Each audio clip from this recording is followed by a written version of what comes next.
Miren, comparto aquí con ustedes una entrevista que realizó Pie de Página. En este caso fue José Ignacio de Alba el que realizó la entrevista, y las fotografías, las imágenes que colocaron pues son de Duilio Rodríguez.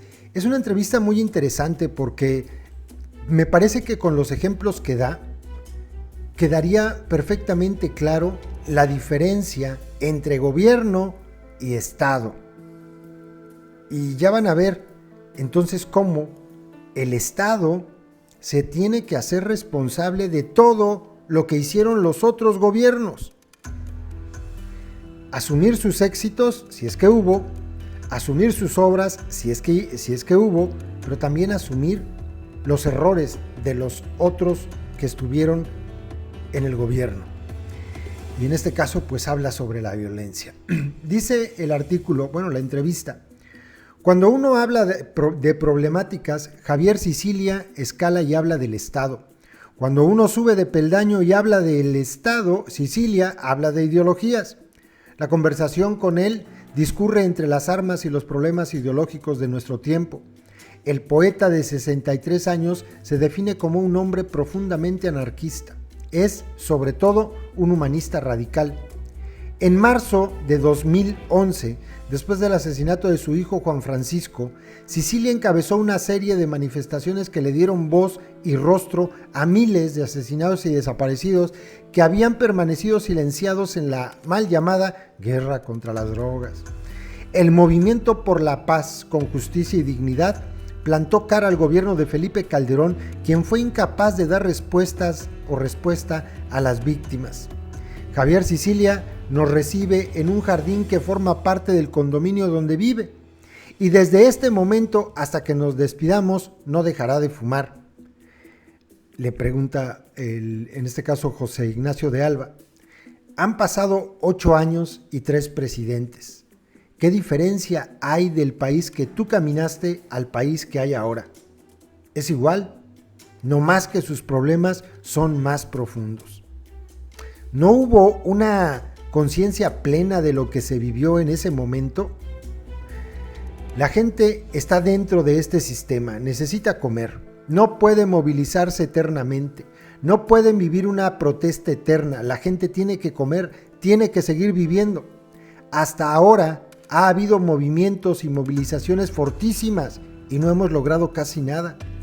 La gente se fatiga, se desilusiona, aprende a sobrevivir. Se ha hecho casi todo. Desde las movilizaciones zapatistas, lo único que hemos visto es complejizarse la muerte. Qué fuerte. ¿Qué salidas ves posibles? O le entramos, y esto es muy interesante, o le entramos a una comisión de la verdad, cueste lo que cueste, alborote lo que alborote al país, o simplemente se está haciendo un discurso igual al de los otros. La Comisión de la Verdad, dice, debe ser extensible a todos los casos y no solo con los estudiantes de Ayotzinapa. En ese tema es duro. Asegura que hay una utilización política por parte del gobierno y que las organizaciones sociales se convirtieron en parte del problema, pues han lucrado con el caso y no han encauzado la desaparición a un movimiento que agrupe a otros desaparecidos.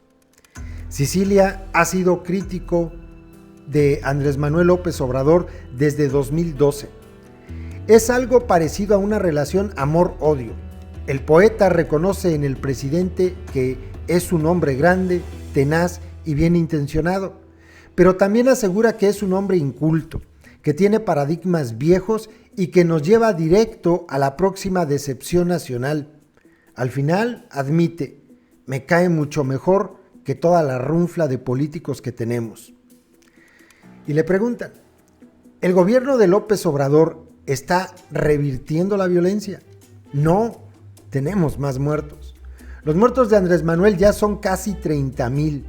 No hay datos sobre desaparecidos. Y no son los muertos de Andrés Manuel, son los muertos del Estado. Es decir, cuando Andrés Manuel asume el poder, también asume las deudas de las víctimas. Las deudas de la guerra no son una deuda de gobierno, es una deuda de Estado. Las víctimas de Calderón, las de Peña Nieto, las del 68. En el momento que suba quien suba, se vuelve deudor como rostro del Estado de todas estas muertes. Y también obviamente responsable de hacer justicia, ¿no? Entre la realidad y el discurso, dice Sicilia, hay en la 4T una ilusión. Al final dice, el país descansa en Andrés Manuel y en las mañaneras. Para el poeta no hay espacio para el punto y aparte que ha propuesto López Obrador para los responsables de la crisis que vive el país. Desde su perspectiva, como en las juntas militares de las dictaduras de América Latina, el gobierno mexicano debe llamar a los gobernadores, a los banqueros, empresarios, a las estructuras del Estado que sean responsables de la violencia. ¿Es viable una amnistía? Es interesante, ¿no? La amnistía es un tema de las víctimas, no es un tema del Estado. El Estado está para impartir justicia. Andrés Manuel, ¿en nombre de quién va a perdonar? Como presidente no tiene que perdonar nada, tiene que hacer justicia. Que perdone a los que lo ofendieron a él, pero como representante del Estado tiene que aplicar justicia a quienes aplicaron crímenes. El poeta explica que el último momento de la justicia transicional es la amnistía. Si tú no tienes verdad, no puedes tener nada. Esto es muy importante, muy importante. Para poder llegar a este perdón, a esta amnistía, primero se tiene que saber la verdad, dónde estamos parados. Y la verdad es que ni siquiera yo creo que sabemos una décima parte de todo lo que ha ocurrido en el país. Continúo. Por el momento es lo que nos toca abogar, asegura el poeta. Luego dice, decidiremos si perdonamos o amnistiamos. ¿Sí? El tipo de conflicto que vive México difícilmente se puede encasillar en una definición clásica de guerra, reflexiona Sicilia. Este no es un conflicto entre bandas criminales aisladas. Por eso los gobernantes no han querido resolver el problema. Esta es una guerra de otro orden, donde no cabe la tipificación, dice. Hay una relación muy estrecha entre sectores grandes del Estado, de la política, empresariales, con el crimen organizado. Por eso es una cuestión de Estado. Estos años, dice, le preguntan más bien, hemos visto una tecnificación muy sofisticada de los grupos criminales. Y él responde, es una nueva forma de totalitarismo, es decir, los totalitarismos eran el control de las mentes, ideológico.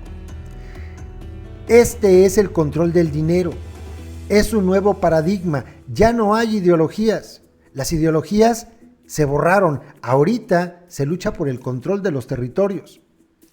En 2012, Sicilia encabezó una caravana de víctimas que recorrió Estados Unidos para buscar sensibilizar a la población y a los políticos de ese país sobre los efectos que nos deja su política armamentista. Ahora considera un error diseccionar el tema del tráfico de las armas de otros asuntos regionales, como el narcotráfico, la migración, la política o la economía. Además, dice Estados Unidos vive una belicosidad que pareciera una forma de anarquismo de la derecha. Incluso asegura que Barack Obama, un negro blanqueado, eso lo dijo Sicilia entre comillas, le quedó a deber a su gente. La deuda del popular demócrata, dice, está en barrios marginados como los de Baltimore o Maryland, donde las drogas y las armas son utilizadas para segregar a las poblaciones negras. Y le preguntan, ¿y qué ha cambiado de la política mexicana con la administración de Donald Trump? Es una política de Estado, va más allá del gobierno. Es una política que han seguido, igual como ha sucedido con la droga en México. La política de drogas es una política de Estado, ya sea con Andrés Manuel, ya sea con Peña Nieto o con Calderón. Vamos, se hizo más fuerte con Calderón, pero sigue siendo una política de Estado. A primera vista, Sicilia es un pesimista, pero él asegura, entre risas, que es un optimista bien informado. El hombre está preocupado porque no solo la violencia ha aumentado, también la crisis climática y la desigualdad. Pero para él, el origen del problema es el mismo, el proyecto económico. Así de claro, ¿no? El presidente dice que va a separar el poder económico del poder político. Dice Cecilia, claro que no. Andrés Manuel piensa que estamos como hace 40 años. Cree que estamos con el desarrollo estabilizador cuando el desarrollo era una promesa. No está entendiendo que este ya es otro mundo y que el paradigma cambió. No es un asunto de que el poder político pueda cambiar los capitales. Tú prendes la televisión y lo que tienes son ofertas de consumo. Donde voltees hay consumo. A donde voltees se explota el deseo. Para llegar a eso necesitas dinero. Los mercados legales están reventados. No hay. Tienes un campo de ilegalidad tremendo para conseguir dinero y para conseguir dinero. Entonces tú puedes hablar de ética y puedes decir que está muy mal, como lo hace Andrés Manuel, pero una ética donde no hay un suelo para articularse. Sin embargo, el poeta concede que el neoliberalismo llegó a su última etapa. Explica que, como los humanos, nació, creció, se desarrolló y lo que estamos viviendo es un parteaguas civilizatorio. Asegura que para este punto los humanos nos volvimos prescindibles para el sistema. Desde su perspectiva, qué fuerte esto, ¿no? Somos prescindibles para el sistema. Pues sí. Desde su perspectiva, la respuesta a los problemas que vivimos viene de lugares marginados, de los pueblos indígenas. Para el poeta, todos los movimientos de resistencia son piso. Desde las comunidades zapatistas hasta Greta Thunberg, que cruzó el Atlántico para hablar ante Naciones Unidas sobre el cambio climático. No va a servir para una chingada, pero qué bueno que está resistiendo. Muy interesante la parte final, ¿no? Ese es el artículo de la entrevista que le hicieron. Interesante, ¿no? Desde su perspectiva, las respuestas a los problemas que vivimos vienen de lugares marginados, de los pueblos indígenas. Y es lo que venimos repitiendo desde hace mucho, mucho tiempo. Y no va a pasar con la 4T. Eso es un hecho. Va a ser exactamente el sexenio de la nueva desilusión. Saludos, compas.